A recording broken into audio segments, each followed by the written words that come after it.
Some good news for the UK's housing market now, as house prices rose for the second month in a row in November, up by 0.5%. According to Halifax, mortgage approvals are also on the rise, but the mortgage lender says the market will remain under pressure in 2024. Well, joining us now is our economics and business editor, Liam Halligan, with On the Money.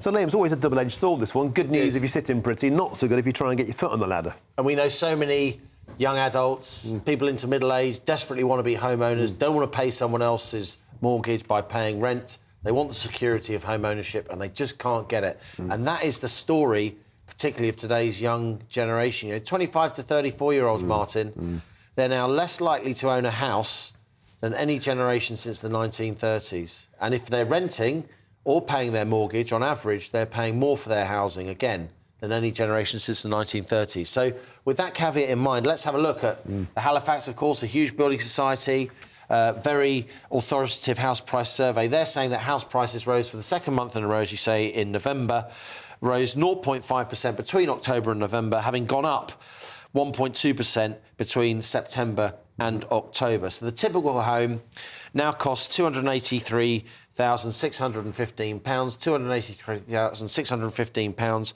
That is down slightly from November last year, but guess what?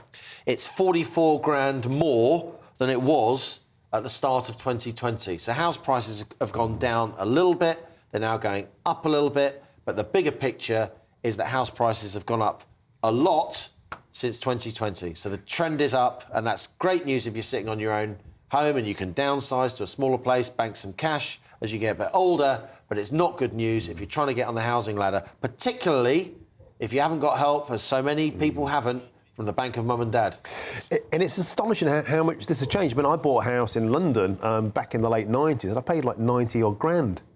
I'm like, that's the stuff for dreams now. You'd never, ever be able to... I don't understand how young people can even afford to buy in London, period.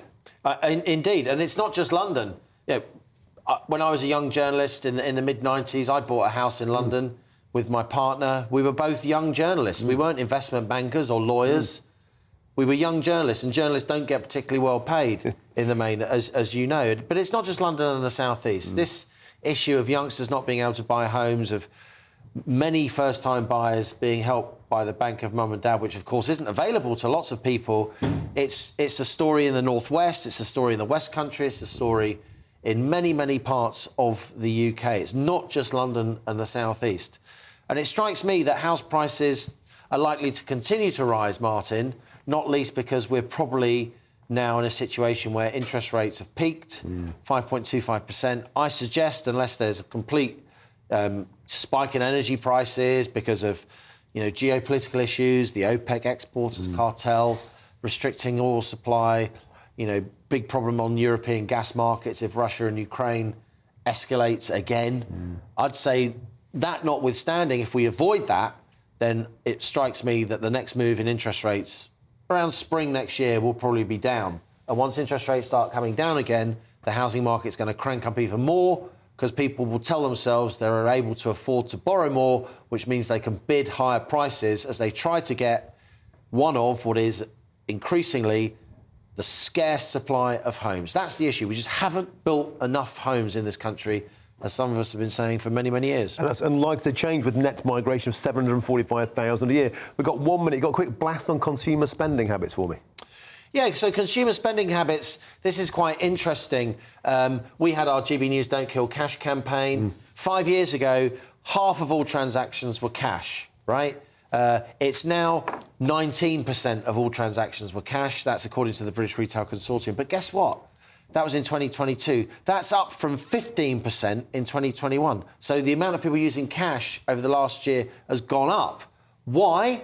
Because a lot of people, particularly at the lower end of the income scale, they want to use cash because they can budget with cash more easily. When you're spending on your smartphone or digitally, it's harder to keep track of what you're actually spending. I'd say it's really important, I know the government recognises this, that banks still make cash available. A lot of people want to use cash, particularly the elderly. They don't have smartphones, and this is a question of freedom, in my view. And so hopefully we can keep cash for as long as people want it. Thank you, Liam. And of course, probably raiding the piggy bank a bit like me.